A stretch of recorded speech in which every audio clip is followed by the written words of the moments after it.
right, welcome to Haas. We're at Berkeley Haas for building a business in cannabis. Now you might hear some noise in the background. That is Chew Hall that's being constructed right now. We're putting on the finishing touches. But aside from that, I'm Michael Katz. I'm a lecturer here at the Haas School of Business, and I'm the former director of career management for the full-time program. I'm here with Steve Schuman, who is our managing director of Haley Venture Partners. Correct. Which is investing in the cannabis space. We are. Right on. So I'd love to just jump right to questions if that's all right with you. Sure. So we have a number of people who are tuning in of varying levels of interest in education. So let's just start with, what does it mean to even invest in cannabis? Well, until recently it was very difficult, but now we have public stocks. We've got many private companies. We have real estate plays. So it's really starting to professionalize and become a real market. So it sounds like there are actually verticals within this? Or sure. It's in the U.S. it's probably an $80 to $100 billion industry, and so that's starting to professionalize. And you're seeing cultivation plays, dispensaries, and then ancillary products and software that help run the industry, technology, and then real estate is obviously a very big play in the industry. Okay, so I heard on the front end, it's like growth. There's the growing business of the crop. Sure. There's the dispensary, like the store. Right. What are the other parts of the value chain in this? You need fertilizers, you need greenhouses or indoor warehouses to grow, so that's part of it. Then you grow the plants. That's going to take different software to run the operations, very labor intensive. Getting better though, we're starting to automate. Then it's dried and moved on to a distribution network that flows in the U.S. state by state. You can't move product between states. And then to dispensaries, which are retail stores located in various areas where you can come in, show your ID card or your medical card, and then be able to purchase. All right. Well, where do you invest in all that? Yeah. So we focus just on the ancillary space. So we don't touch the plant, which is a big distinction. Okay. So we don't grow it, distribute it, sell it. We just invest in companies that help companies do that. So the software to run the operations, it's a very regulatory, strict environment. So you've got to track every plant with a tag. You have very specific inventory management policies that have to be done. That's all managed by the states. And so there's software to run that. There's technology to run the greenhouses. There's media plays to get the word out and advertise, because most of the industry is shut off from the regular channels for advertising. And so many areas. You mentioned in all this the distinction between touching the plant and not touching the plant. Right. Could you elaborate on Sure. what that means and the implications of that? Federally, cannabis is still a Schedule I drug. So if you are growing it, called cultivation, you're moving it around, touching it, it's in your physical possession, selling it at dispensaries, that's called touching the plant. To do that in the states, you need to have local and most often state licenses. So you've got to go in and submit a huge package to the regulatory agencies for each state. They approve you to then do whatever activity you want, and then they constantly check you and make sure you're doing what you're supposed to be doing. And that's called touching the plant. That's a little bit harder to operate in that environment. You have that regulatory piece. You have a very big tax burden as well, through some esoteric tax laws out there. And then just the risk, the security issues, and the cash management issues. Not touching the plant is everybody else. So if you own real estate, if you write software for accounting software, if you come up with sensors or software to run greenhouses, that's all just supplying services to the industry, and you're not actually taking possession of the cannabis plant. So a little bit easier to operate. And so even besides the operating side, you've got the investing side. So even if you invest in businesses that touch the plant, you yourself as an investor need to comply with various regulations? Different states have different rules. Some states you have to be a resident. Some you can have certain outside residency ownership of the equity. So it all depends on the state by state basis. Typically the majority owners have to be background checked and fingerprinted, and every year have to come in and do that. Yeah. So it can be a lot of work. Where are the juicy returns? There's different returns that we see and different risk profiles. So, there's actually public stocks you can go out there and track as well. mainly in Canada, but there's also a couple in the US that are ancillary to the business. There's a REIT, Real Estate Investment Trust, for the cannabis industry. So you can follow that. They're throwing off yields kind of high teens, so pretty good yields for real estate, considering traditional real estate out there is much lower. Yeah. But the ancillary side is what we really like. It feels and has that more feeling of traditional venture capital and traditional investing. You don't have a lot of regulations with touching the plant, and so we think over time that people will come into that space and give them similar valuations to you see out in the traditional venture investing world. Touching the plant, there's great cash flow, but it's a lot of work. You have the regulations, you have the cash management issues, and so we'll have to see how it all plays out. Yeah. Well, it sounds like, so you invest primarily on the ancillary side. That's correct, yeah. So when in your career did you notice that opportunity, and when did you decide to make a move on that? Yeah, so about 2.5 years ago, California had a ballot prop here to make cannabis illegal for all adults over 21. I've been investing in agriculture and working in agriculture basically my entire career, and so I was just following it, seeing it out there every once in a while. When that ballot prop came up 2.5 years ago, I started doing a significant amount of work in the space. Back then, there really wasn't any well-run public companies that could even deal with this. Canada wasn't really operating yet, and so there really wasn't an opportunity. But once I figured out how big the industry was, literally bigger than corn and soybeans put together, I started paying attention to it a lot. Earlier in 2016, late 2015, we started to see Canada start to move. And then I started looking into private investments personally, and that led into this becoming a full-time job. So, how did that, if you could speak to it, how did that build? So you made your first personal investment? So we tried to get different funds to get interested in it. I'd been working at a large hedge fund here in San Francisco for about 7 years, and was a sell-side analyst before that. So I'd been in the space and seeing it for a while. It was not easy to get people to listen. The reputational risk was quite large. A lot of investment funds couldn't even touch it if they wanted. They have national charters that prevent them, so pension funds, most hedge funds.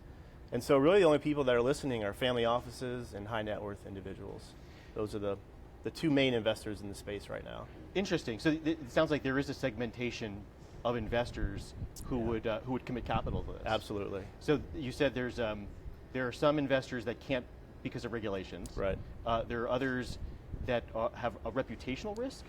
Yeah, I think it still is illegal at the federal level, and so a lot of firms they just don't want to get involved. They don't want their capital base to have concerns over it if something would go wrong. So they're still shying away from it, just like many people in the population are as well. When I hear that, to me it lands more as like a strategic risk. So because at the federal level they don't want something to go wrong or something. They don't want to lose their investment. Versus it's drugs or it's some sort of like it's bad, right, kind of like reputational risk. Is that an actual distinction? I think you see both sides. People don't want to have anything go wrong with their business or have any issues with it, and some people still are very against it. So smaller and smaller every year, but we still have that minority, and we need to be careful of that and understand their concerns. Do you think there's is there an ETA or like a timeline for this market to get saturated? From investments? Yeah. I don't think it will until we get full federal legalization. Okay. We saw that in Canada. Canada's gotten quite saturated. There's public companies there now. It's federally legal, and so you're seeing companies do $50, $80 million deals overnight. So it's getting quite saturated. You talked about also how this market is, you said, bigger than corn and soybeans. Yeah. Yes. So I'm really curious to hear more about that, because we know with agricultural research, there's a ton that's done, right? And you have even companies like Monsanto that engineer this stuff, right? Cannabis, that's probably not the case, right? Cannabis is probably 80 years behind corn. Okay. So you're just now seeing small companies, startups in the space, put together a breeding program that you'd see at a big agricultural seed producer. But they're just starting now, so they have 80 years to catch up. Now, luckily, the tools are better. I mean, we have, no one's genetically modifying cannabis, but they're using sophisticated tools to understand it, to breed it, to make it a better plant, higher yields, resist mold, that type of thing. So the big companies, as far as we can tell, have not entered, aren't entering, aren't touching it. And so I think we have a number of years where small startups can really take an advantage and not have that big competition that you normally see in a marketplace. Yeah, and by big companies, we're talking about things like, Monsanto's of the world, Cargill, even like Pfizer and Merck on the drug side. Yeah, and it could be big alcohol could move in. We could yeah. see big pharma. We could see media plays on the end. So there's a bunch of industries that are interested in entering tobacco potentially. Yeah. And so for now they're out, and we have this really interesting, rare opportunity to build great companies for the next couple of years before they're really going to be in the space and competing. So if the companies that are in this space are that small, I'm guessing that it's pretty fragmented, and that there's information asymmetries. Is that? Yeah. It's probably the most information inefficient industry I've ever experienced. Okay. We grew this stuff in closets for decades. Then we started getting outdoors a little bit bigger in certain states, but it's still you could see one deal and it make absolute sense, and another is just completely crazy. Where I think in the traditional world things are a little closer together. So there's huge tails on the side of the distribution that are really ripe for good opportunities for investing. What does it look like to do due diligence on that process? Because if the research is if the research isn't generalized, I'm imagining you have to go on the ground and check things out. Definitely, a lot of tours, a lot of flights, a lot of travel. We background check all of our companies through a multi-$1,000 expense to background check them, make sure that everything's above board. We'll bring in auditors and that to look at their books. But that really hasn't been the problem. Okay. More interesting is trying to figure out where the industry's going, and not which company's going to succeed, but which are going to get big enough for anybody to care. This is a cottage industry still, so a lot of successful but very small companies. We want successful bigger companies. And so trying to find out who's going to actually get over that 5, 10, 15, even $50 million sales mark where they can get some liquidity. How is that evaluation process different from traditional VC? So, because it sounds like you're trying to pick winners. Absolutely. I think it's a little different. It's a little more of a PE market, where for the most part the industry, at least on a first generation, is built. We have $80 to $100 billion of cannabis moving around the U.S. every day or every year.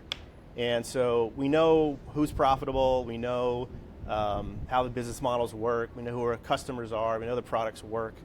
Unlike traditional venture, where you don't know if the products work, you don't know who your customers are, you don't know how big you're going to get. And what you don't know is what's going to happen with regulations and if the industry moves in a way you don't expect. Yeah. And so that's the biggest piece, is trying to predict what's going to happen in the next 4 years for the entire industry. Yeah. And it's already changed. I think a lot of the original investments that people did 2-5 years ago were on what the industry looked like back then. Now it's changing. We're not going to be growing in large warehouses with 100% artificial light. We now are moving into greenhouses. And that's a big differentiator. So there's the regulatory risk involved.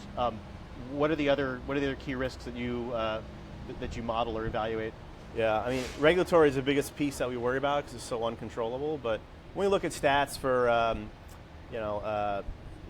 people's voting records and what cohort of citizens are for and against, we feel pretty good about that.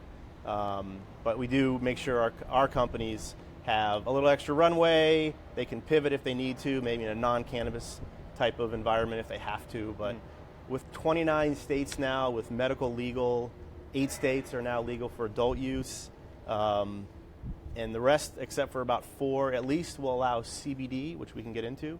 It's a non-psychoactive part of the plant, but people are finding huge health benefits for that piece. So all but about 4 states have some kind of approved process for some level of using the plant. And so going backwards would be, I think, very, very, very painful for for people that want to force that agenda, I guess. And so there's the risk at the industry level. You talked about the market also not being saturated. I'm curious, like, what does competition look like for you, if there is any? Yeah, for the investment side, there are a few venture firms out there. again, family offices and high net worth individuals are putting money directly into deals. And so, if you're a sophisticated investor or organization, you can do that. And that's really about it. We're now starting to see a little bit, because Canada is now legal, we're starting to see the Canadian companies put equity stakes in the US companies. Germany just went medical legal, so we're starting to see them come over as well and buy IP. They have no system at all, so they're trying to license IP and bring it to Germany. But still very, very heavy on the startup side and light on the investor side. So we think the industry is a really good place to invest for the next couple of years. Yeah, and you mentioned Germany, and you've been talking about Canada, which I know a number of us, we recognize as international, but still feels local. Sure. So Germany, are there other countries in an international context that are players? Yeah, there's a couple. Argentina is medical legal. Mexico, it looks like it's going to go medical legal. Israel is probably the epicenter of medical research. They have more studies there and more sophisticated studies, and have been doing them longer than most other countries. And so Israel's a place I didn't have a chance to visit this year, but we'll definitely be there next year. So, and folks like yourself and other investors are looking globally at opportunities in these countries. Yeah, definitely. I was in Berlin 3 weeks ago, be in Canada in a couple weeks, and it's very busy. Wow. For me, this is completely new information. I'm curious about jobs in this space. We've talked a lot about the financing and the investing side. What does it mean to even work in this space? Sure. It's we need every kind of person you can imagine.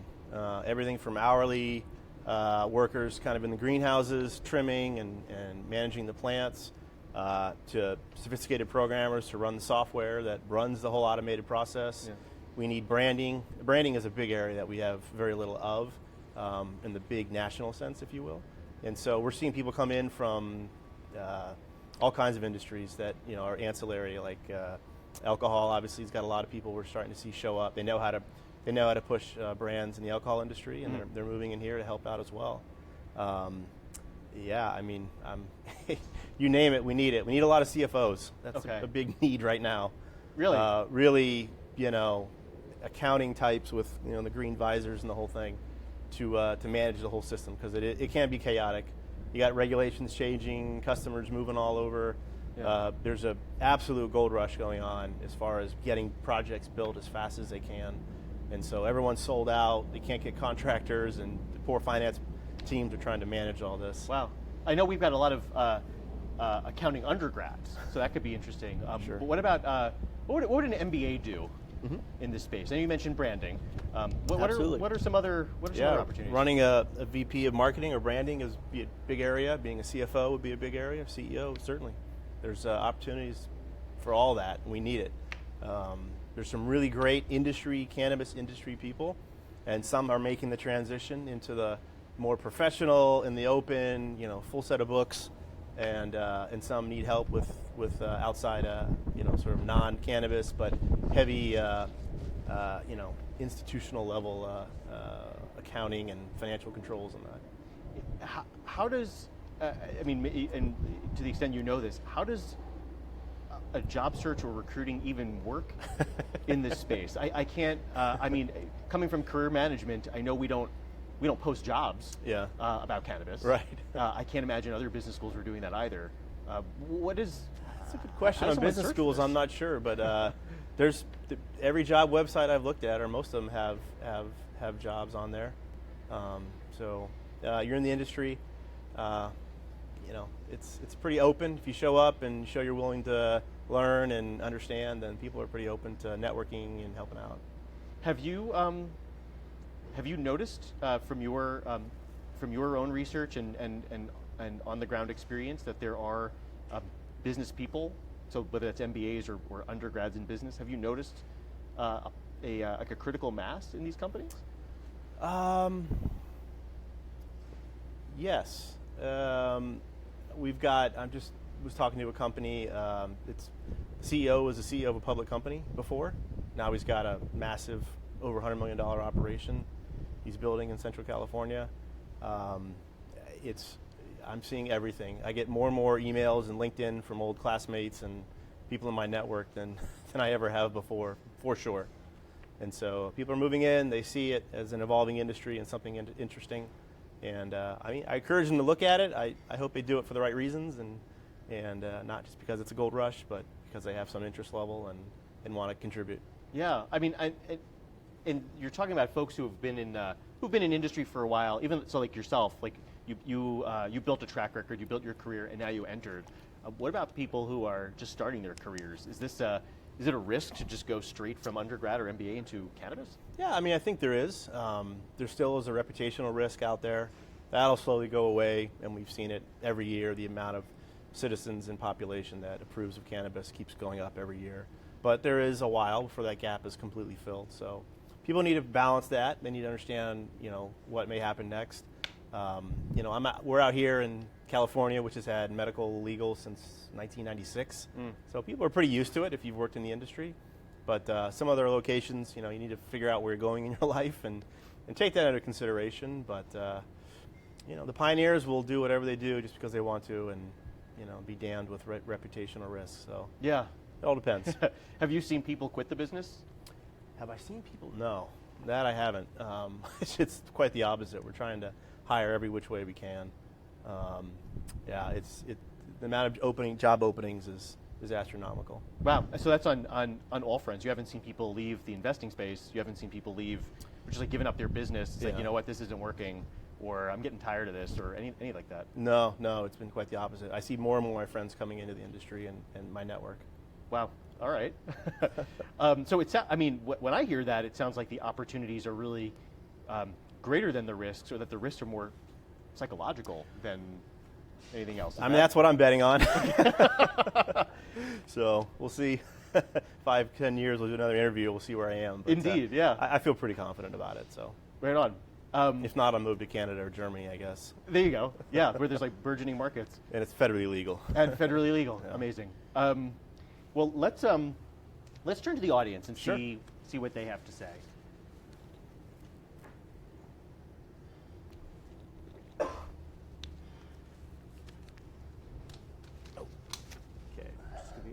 hold on a second here, just refreshing to get those questions. Well, while we're waiting, I appreciate the opportunity to come out and talk.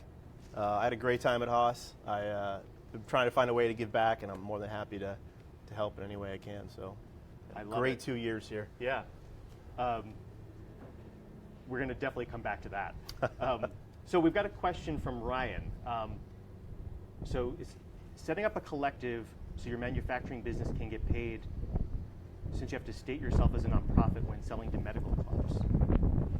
So the question is more about like, do you set yourself up as a collective? So your business can get paid. So California had some strange rules. Most businesses had to be set up as a nonprofit up until Prop 64 went through. And Prop 64 was a valid prop back in November that allowed us to both set up for-profit operations and also allow for adult use. So instead of having a medical card or a medical recommendation, you just have to be 21 and show an ID. Mm-hmm. That all goes into effect over the next year. So you can still do nonprofit, but most companies are moving toward either a benefit company, which is a hybrid, or a full for-profit company. Okay. But there's a year where the regulations are a little sort of in the middle. So we have another question from Adam. So any thoughts on implications and opportunities for advertising? Advertising is really interesting for us. Most of the traditional social networks and that won't take cannabis advertising, won't even allow a lot of cannabis social networking, if you will. So there's been sort of these niche ones grow up that are 100% cannabis, and they allow anything. And so that's been a big area for focus. We are starting to see, like, I don't think you can do Google AdWords. There's a lot of restrictions out there. Often, if you have an app, sometimes the companies won't allow your app on their system. It all depends, but it's still a little clunky. And so we're seeing advertising companies come out with very creative ways to fill that gap. And eventually, these are going to be bought or taken out by traditional advertising and media companies. So very interesting area. We have a whole 300 million people to educate about the plant, where it goes, how to use it, and so that's a burden on the industry to make sure that goes off well. So there could be some pitfalls there. We have a question coming from Chris. Any thoughts on brick and mortar companies? And I think we're going to have to come back to the touching the plant and not touching the plant in this context. Yeah, I mean, there's certainly a lot of people investing in companies that are building dispensaries or cultivation operations. I'm personally invested in one, though my firm isn't. And so that's a big opportunity. It just, you need to do a little more due diligence, a little more work to make sure that you have the regulation issue and the cash management and all the licensing. So it's a lot of work. We see a lot of people come in, I want to start a grow, then they realize how much effort it takes. I have a strategic partner that helps companies get that license. So they set up these huge bid packages for them and submit that to the government agencies. And once they start to realize how much work it is, they often just invest passively. And what about, you may have said this, but what about the real estate side that's not touching the plant? Is that? I mean, there wouldn't be anything. Yeah, right? yeah. Okay. Yeah. The real estate side, I'm not a real estate expert, and I've just seen what's happened. But as soon as you find an area where you think you can get a license, because you have to get approval by the local municipalities, the value of that starts moving up very quickly. Yeah. And they charge 2 to 3, 4 times what a typical rent would be. So sure, yeah, charging in the path of progress. Yes. But everyone has high taxes, so they have to sort of offset some of that. Yeah. We've got a question from Sean. How do you see the supply side for cannabis to retail stores evolving in California? Personal relationships or large warehouses supplying a region of retail stores? So there's obviously a raging debate whether we have too much supply coming or not enough. Everyone has their own opinion. We'll see what happens. Certainly Colorado and some other states, when they went adult use, stores were stocked out and people were waiting forever. I think California, since we've been here so long, they're certainly knew it was coming, knew what happened in other states, and are preparing for it. And so we'll have to see if that happens or not. I see it, but that's not the other part of the question. The other part of the question is whether you vertically integrate. And you're not required to right now, but a lot of companies are. Cannabis is a very diverse and finicky plant. And if you've got a brand that's got a certain taste and feel and look, you want that. Most people want that back integration into cultivation, so they can control their supply. They know it's consistent. They can make their products from that, and it's the same thing, as opposed to going out and buying whatever's available on the open market, which may not manufacture well into their product. And just maybe to clarify, only half of the market now is sort of the flower, the green weed, if you will. Most products are extracted, then used in vape pens or they're in edibles. So that's a full 50% of the market now. So is there a difference in that kind of use as to whether you'd want to vertically integrate or not? Yeah, if you're going to use any kind of manufactured or extracted product, typically you want 100% control over that. So that way you know what the different profiles of the chemicals are, and you know what's going to come out in the end. Otherwise, you could have a big mess of a product and not be able to supply yourself. Okay. We have a question from another Ryan, or maybe the same Ryan. Is there any investment in THC production from non-cannabis platforms, such as microbial yeast? Yeah, so there's a couple companies doing that. Most are hopefully going to be using that for pharmaceutical research. We'll have to see if the market accepts a synthetic or manufactured version of THC. But more importantly, THC is only one component in the plant. That's the most famous one because it gives you that psychoactive high and other medical benefits. But CBD is another molecule that's in there. They're finding that is extremely important for medical uses. Most people have seen or heard of Charlotte's Web, which is a certain a little girl that had a very rare epileptic seizure syndrome, and when they gave her some CBD, which is literally like it has no psychoactive effect. It has you don't even know you've ingested it. Her condition improved dramatically, and Sanjay Gupta has done a big piece on it at CNN, so it's pretty famous. Charlotte Figi, F-I-G-I. Are there other Are there other medical tests going on? You said, so that was epilepsy. So epilepsy, my sister actually has MS, and that's been a big area of research. There's an international drug called Cultivation that has some effect for improvement for MS, but nothing in the States yet. And so internationally, we're starting to see Israel and Germany and Canada and other countries do a lot of research. We're seeing some here, but it's pretty limited. Okay. And so the hope is we can get it, descheduled from Schedule 1 down, and they can do more research, and we can understand it more, and that's a huge part of what we're trying to do. Yeah, and I mean, certainly fair to say that all that research is in the early stage as far as proving its efficacy and so forth. Yeah, I mean, there are drugs for different ailments and out there, but they're still, I mean, for most intents and purposes, it's pretty early. Yeah, all right. We have a question from Nate. How would you suggest looking for a job in the space? Are there good resources or recruiters who are focusing on job opportunities in this space? I was on Indeed the other day, and they have hundreds of cannabis jobs. Nice. Okay. You can, Angel List has a whole section. So there's, you can get out there and you can see them. Often the best way is to network. So, spend a couple $100 and go to a conference. There's one practically every week, and network with people and find out, who needs what and where the industry is going.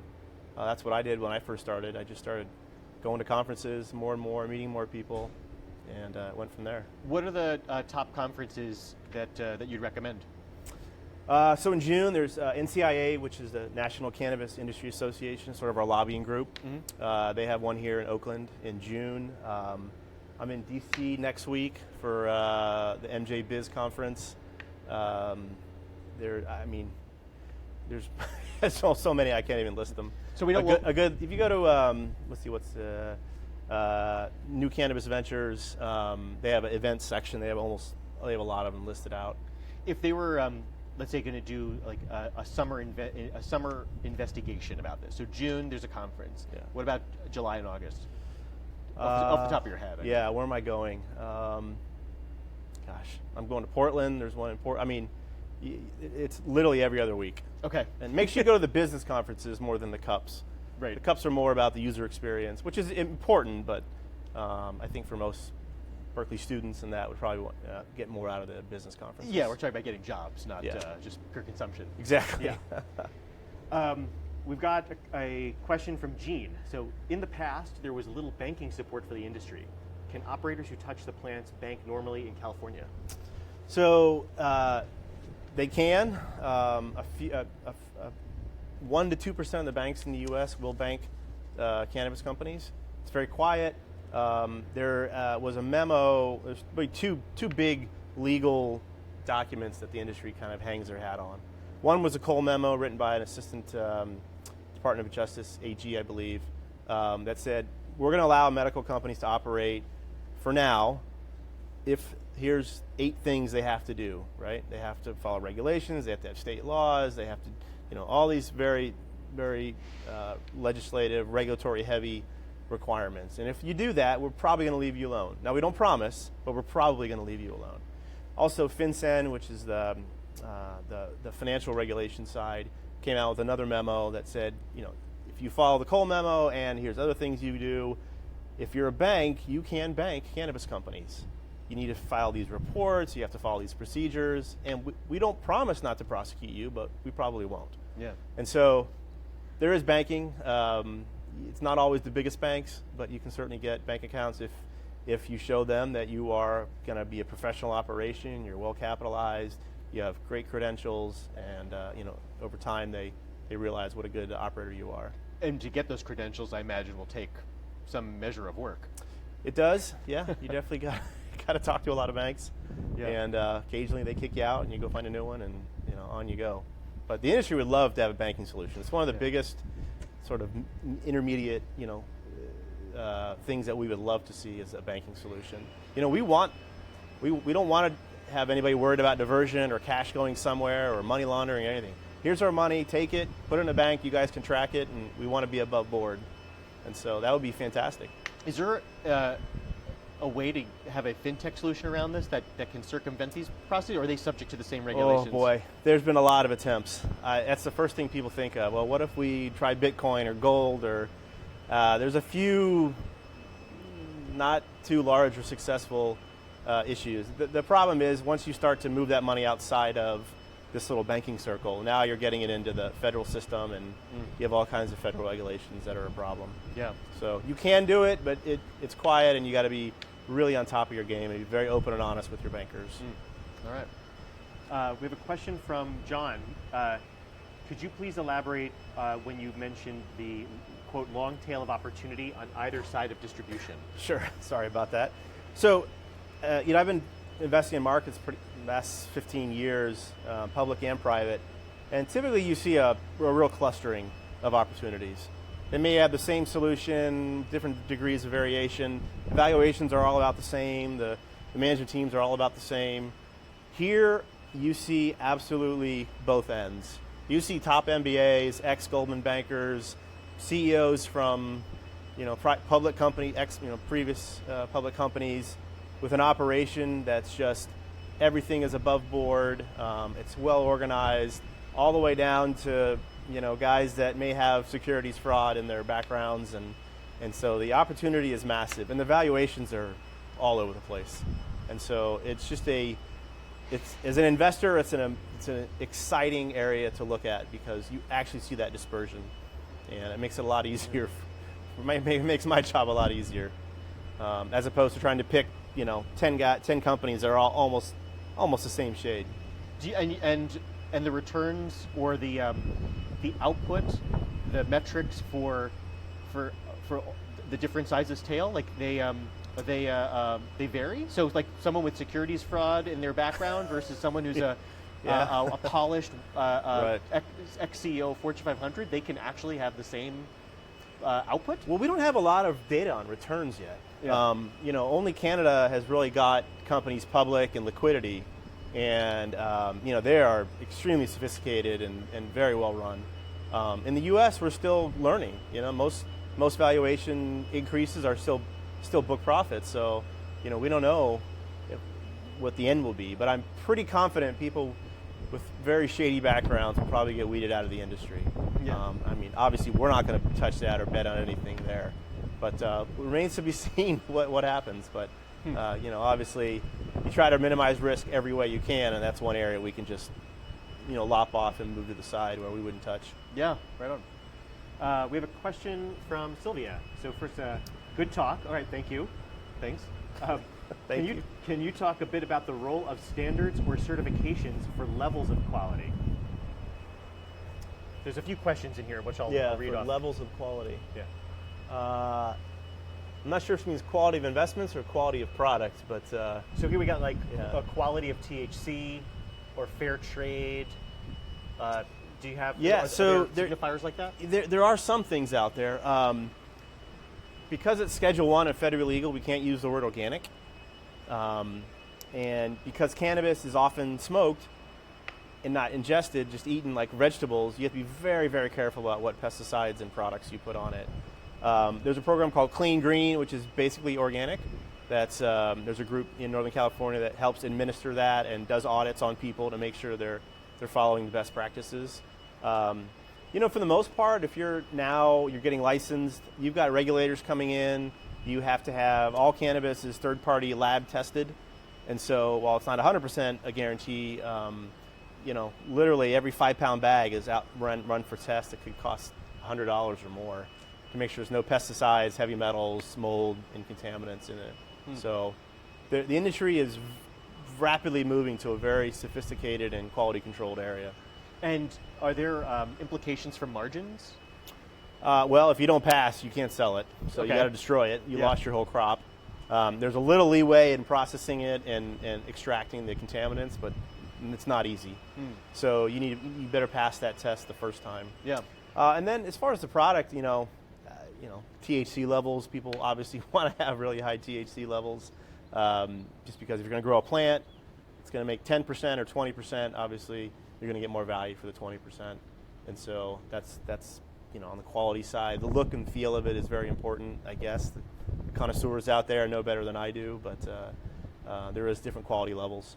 So you would, it sounds, tell me if this is speculation or if you've researched this or what, but the differences in margin, are they more of a factor of the quote quality, so the process you described, right, or more attributable to, excuse me, like the bouquet, the flavor, yeah, the quality of the high, like this kind of thing? Like, what's driving margin here? I think margin is more driven by your operations than the end quality. Okay. End quality is a huge range, but it's a lot of personal preference. Typically, if you're growing outdoor, you're getting a lower price typically. Then greenhouse, which is in the middle, and then full indoor is probably the highest price because you can control every variable. But greenhouse is catching up, and so margins on the cultivation side, we think, and most of the industry thinks, will go to the greenhouses for the most part. After that, it's branding. Very important. If you can, really make a good brand and get people interested, that you're definitely going to get higher margins there, and you're going to have the sales too, which is important. But as this opens up, we don't know. I mean, it's going to be an interesting experiment on how we educate the rest of the population if they choose to partake. Yeah. We have a question from David. What are some of the metrics you look at when evaluating cultivation operations? Sure. So, the big areas we look at are yield. So most cultivation operations are limited on size, how big the canopy is. And so you want to grow as many pounds of product as you can in that square footage. So yields per square foot, the quality tells you the pricing, and then your costs, cost per square foot to produce are the three big ones out there. We have another question from Adam. So you mentioned that the industry is very fragmented right now, but who are the biggest players so far? Well, it varies by state and by country. And most have stayed in their sandbox because they have to. The Canadians are probably ahead of everybody at this point because they are federally legal. There's a number of public companies with valuations, over $1 billion and pushing $2 billion. And so they're probably the biggest for valuation-wise and also to some extent cultivation-wise on what they can do. Can you name names? Yeah, I mean, there's Canopy Growth and Afria and Aurora. Those are the Organigram, kind of the big four out there in Canada. In the U.S., it's absolutely fragmented by each state, and they're forcing you to be fragmented because for the first 5 years, you can't get too big. They don't want people to get big fast. So after 2022, 23 in California, you can then grow much bigger. Now you're kind of limited to blocks of 22,000 square feet and 4 acres total. All right, interesting. We've got, David has another question. What's the level of opportunity for vertically integrated boutique flowers? So this is an area that is, it's kind of, we're fighting for the soul of the industry, if you will, because traditionally it's been small boutique growers because they couldn't get too big. They were semi-avoiding law enforcement that, was not really going after them if they were above board. And so things were small. And now the question is, are these boutiques going to survive as people build 100, 200 million square foot grows out there? And so, I hope so. I hope for the soul of the industry it survives. Different legislation out there is requiring or allowing or enticing these companies to survive. And, eventually, hopefully like alcohol and wine, and we'll see, microbrews in large operations. So do you want a Coors Light or do you want a fat tire? I love it. I think we've got another question coming in here. Well, in the meantime, how far away are we from this kind of boutique, like fat tire versus Coors Light? I mean, sure. Are there? Just comment on that. I mean, it exists now. You can go into a store and pay, $4 or $5 a gram or $20 a gram. So it's already there. It's just a question is how does it survive and in what form? Yeah. We hope it does, and good brands will do well. Hopefully, no matter what, there'll be that high-end consumer that has tons of, disposable income that wants the best product, even the best feel or some kind of attachment to that brand. Yeah. And there'll be other people that they're maybe they're a heavy user because of cancer or something else, and they just want something that gets them through the day. Yeah, and that's at the cultivator level. What about would would you see consolidation around? I guess we'd call these like maybe brands or varietals. Like for example, like there's like sour diesel, Yeah, Gorilla right. Glue. Yeah, there's a million different names. Like when do we get our heads around that? We don't even know exactly what we're growing. So there's a few companies that are DNA testing. You can send in your strain to have it DNA tested. You may think it's sour diesel that you got from somebody who got it from somebody, but when they pull apart the DNA, it's not. It's something else, or it's exactly like everybody else's. Yeah. And so the industry, because it's a non-standard product, we are battling to find out what it is, what helps, what doesn't, what's good for what indication and what's not, and what are people growing and what are you using. Not from as much a safety standpoint, obviously it's very important, but from an experience standpoint. And so there are companies that are trying to solve those problems, and we'll get it. It'll take some time. Will we ever be at a point where we get something like what we see with wine, like you get a Cab Merlot blend, one's like 65%, 35%, or where you have recommendations like. Instead of like we don't have Cab Franc, but we do have Riviera Sacra, and that's pretty close. Like, we ever get to that point? There's already automated bud tenders, they call them, instead of a bartender, it's a bud tender programs that will, and people in dispensaries are great. They'll tell you, oh, you want, you have this issue or this need. Here's probably what you should, try. There's automated systems out there, and there's some new startup companies that I'm seeing that I'm doing work on that are taken to the next level, almost a virtual clinical trial, if you will, to really get down to the DNA sequence, what you're using, understand what the experience was, then match that up. Wow. There's also varietals, so certain counties now, you can put your stamp, say this is Sonoma grown or Humboldt grown, and that's actually in the Prop 64 legislation. Wow. So you'll know where it comes from, at least in California. And you could tie it to the ultimate experience, like it has notes of whatever, notes of lemon honeysuckle. Cannabis has a couple hundred different, we call terpenes, which are the aroma and different molecules in there that give it that diesel flavor, which people love actually, or lemon, or you name it, peach. You can everyone on the scale. Wow. All right. We got a question from John. Same John. What has been the stance of big tobacco in the legalization debate? Have they been silent to date, or is their opinion known? Is their opinion private? And are they potential acquirers at some point? So big tobacco has been fairly quiet that I know of, but I'm not a political expert. We often hear, so and so's buying land here and there, but we haven't really seen a lot of evidence. So we're unsure what they're going to do. I'm not really the expert to give you exactly what I've been seeing. Yeah. Pharma has been on both sides. There are some that are developing drugs, and some that are have fought some of the legalization efforts. So. Yeah, I'm curious if on this big tobacco note, if CBD is non-psychoactive and it has health benefits, right? I mean, why would big tobacco not just make cigarettes out of that? It's not addictive, I guess. I don't know. Yeah, I mean, CBD is.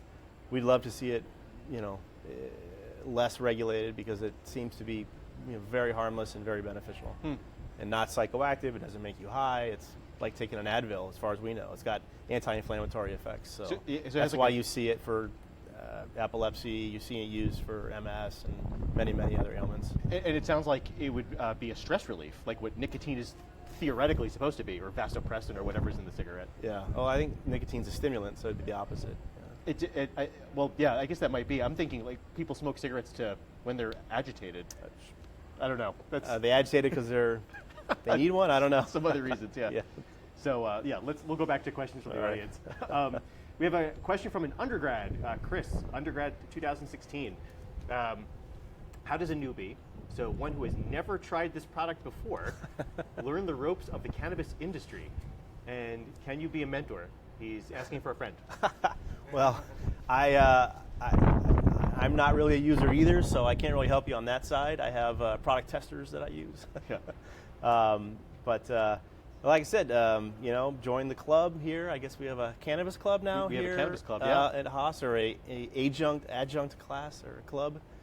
non-official, official. I don't know the status. Yeah, we've got a club that's it's a year old, Okay. and now technically it operates apart from the classic club system because of regulations. Sure. You know, in and around where we are a public university. Right. But it is a club with real members who have real experience. And last fall we had a speaker series that was an actual class for credit with different growers, VCs, investors. That's great. Yeah, all other kinds of players in the space.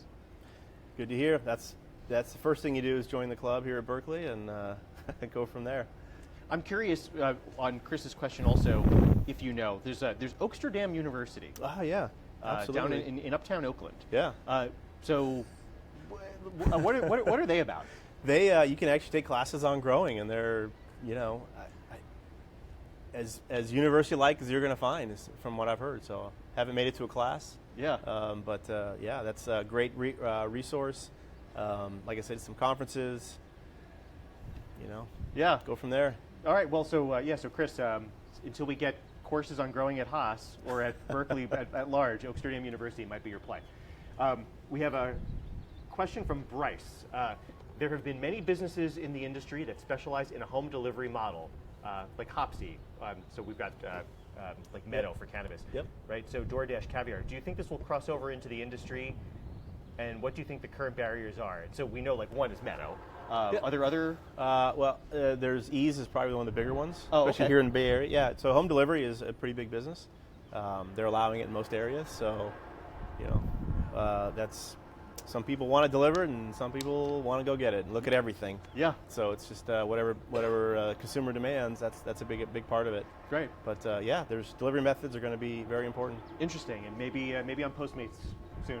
We'll see drones with cannabis coming over pretty soon.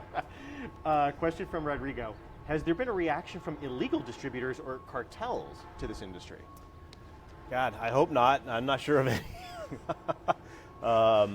Yeah, I couldn't even tell you. I know. I think I saw some stats that border seizures have dropped quite a bit, so Yeah. we're not seeing as much move back and forth across our southern border. But I don't talk to cartels, so I don't know exactly. And Rodrigo, it's not a part of this conversation, but there is definitely the social justice implication around entrepreneurs in the what would be like the unregulated or the quote criminal or illegal market of cannabis versus the legal market. And so while that's not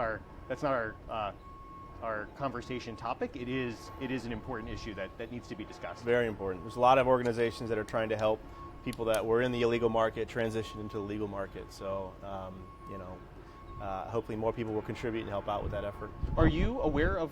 Do you know which organizations are doing that? There's Clean Slate, Puff Puff. There's many. Like I said, NAACP came out with some press release today, I think.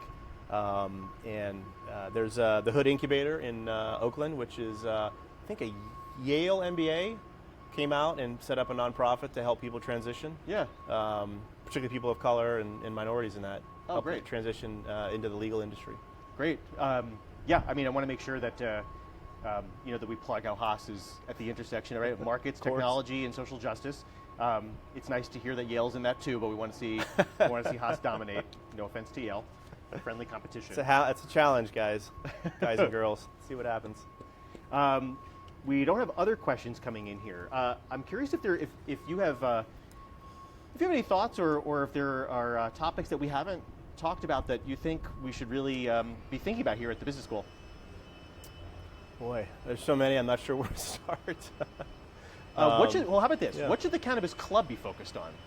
Cannabis Club should be focused on how to professionalize the industry. We can push, but you can't always change people's minds, and so we may have to just wait until we know millennials are much more approving of cannabis, and so eventually they will come through and vote the other voters out of the space. But just being good stewards. We need to make sure that we manage the industry. Then there are going to be pitfalls. Edibles are an area we need to focus on and make sure kids don't get them or people dose correctly. We need to be aware of pesticides and health issues there. We need to be careful of branding. There's some strange branding that goes on in the traditional previous industry that, you need to be a little careful of other people's infringing on other brands. So we need to make sure we're being, good stewards of the industry. Yeah, that's right. I mean, it's making me think of like cereals and elixirs and tonics in like the early 1900s. A lot of the brand names kind of mimic traditional non-cannabis brand names, and so that's got to slowly go away. Yeah, or quickly. We do have another question. This is from Yoshi. Are a lot of experts comparing cannabis to the wine industry, and what kinds of parallels do you see in the long term for this industry? Well, I know actually a friend of mine left Diageo in their wine business to do advising in the cannabis industry, and her expertise was on state level marketing and deregulatory strategies. So I know from my personal network that's definitely happening. Absolutely, yeah. We're seeing a lot of wine and alcohol people move in. A lot of I think wine, alcohol, and advertising are the biggest areas we're seeing people move in. That's very obvious. They have very good skills that the industry needs. So it's fair to say that a career play might be for an undergrad or an MBA to go join a wine group or an alcohol group or like a Campari or something like this, build those alcohol marketing, branding, and so forth skills. Sure. And then could potentially transition into cannabis. Absolutely, and consumer products is a great area for people. If you're in, if you're selling some kind of consumable consumer product, it's that kind of experience is very helpful. We have a whole tens of millions of people in the U.S. and untold outside of the U.S. to educate on the product. So, responsibly.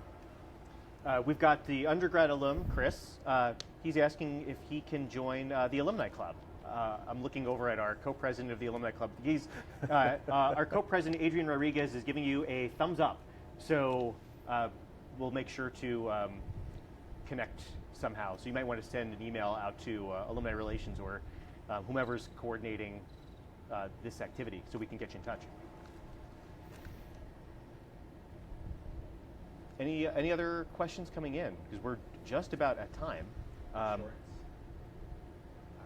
Do insurance companies guarantee any production? How do you think about just product? Yeah. So there's a question in our live audience or in-person audience about insurance and whether there are insurance companies that will underwrite cannabis. There are actually. So there's a number of them that have sprouted up. Mainly were insurance people from other industries that split off and did their own thing.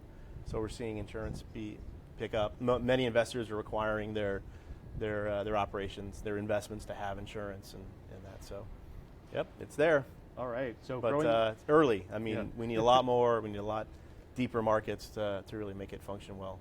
So we've got a growing business. There's a lot of looks like there's a sweeping amount of topics, verticals, opportunities, national, state level, global, touching the plant and not touching the plant, right. All that kind of thing. So it looks like there's just a lot jumping in. Oh, and one more question, and then we will wrap up. I will real quick. I will ask or recommend that find out what your skills are, really what your skills are, and if you're early in your career, you need to, you'll probably find them quickly, but don't come into the industry because it's growing, because it's interesting, because your parents hate it. Try to figure out really what you're good at and whether you want to go down that path. You'll be a lot happier if you find a job that you enjoy, even if it doesn't pay the greatest at first. You'll exceed, you'll perform better, and you'll be a lot better off in the end. So, right on. I don't know. There's a lot of here in Silicon Valley. You have new markets popping up every day, and by the time you get in, that market may have gone away. So. Yeah. It's like chasing the startup dream. Yeah. It's like just like chasing the cannabis dream. Exactly. All of a sudden, it's pretty glossy. Okay, we've got two questions. One is from Bryce. So I've had several talks with VCs in the Bay Area, and once you mention the word cannabis, you can visibly see them pull away. How would you suggest one tailor their pitch to overcome this initial pullback reaction? I see it as well. When I mention to other VCs what I do sometimes, fantastic. Not great for startups, good for me. The competition is limited. There's not many companies or firms investing at all in the space. You got to go to the firms that are in the industry, and then if they aren't going to fund you, you got to fund. Look, before I make an investment, I want to make sure the entrepreneur has drained their bank account, they've talked to all their friends and family and drained their bank accounts, and they've got buy-in and they're all in before I'm going to invest, right? If they have a backup plan, I'm all invested, they should be too. So we definitely want to see that. After that, it gets quite difficult. But there are great angel networks, ArcView, which is here in the Bay Area, and they have conferences all over. You can get your startup brought into that network, and then you can go and pitch. And we have Arc Tank, and and that, so you can get your ideas in front of investors there. It's a great place. So definitely plug ArcView for angel investing and for getting small companies. The Canopy Group has got the U.S. Canopy Group. They have incubators all over. There's a Gateway Incubator in Oakland. There's Canopy in San Diego, Canopy in Berkeley sometimes, I think, and of course in Colorado as well, where they started. So incubators are popping up. I think there's a couple more in San Diego as well. It just popped up. So plenty of opportunities. You just got to do your research. Right on. But traditional VCs, especially if you're touching the plant, aren't going to talk to you. Well, and we know Meadow is a is a YC-backed company. So there's surely some investor, maybe that might be an angel, but there's surely some investors who are. There are a couple traditional VCs that have dabbled. Yeah. But very, very, very, very small. Last question is from, I think Fito or Fito. I apologize for mispronouncing your name. Are there any funds focused on the cannabis industry in which an individual can invest? If so, where would I be able to find information about them? There are funds out there. Some are, they require you to be an accredited investor typically for a venture fund. But there has been some crowdsourcing opportunities. So with the Jobs Act, I believe, it allowed a crowdsourcing, which non-accredited or very wealthy people can then invest small amounts into the industry. I'm trying to think of the name of the cannabis crowdfunding, but I can't off the top of my head. I think Seed Invest is the one for all industries. I believe they had a few cannabis deals, but not all the cannabis startups will allow crowdfunding to come in. Yeah. All right, thank you for that last question. And Steve, thank you for being here. Absolutely. And taking this interview. Happy to help. I hope this is the first of many in a successful series of cannabis talks. All right, thank you very much. Thanks for listening. Thank you.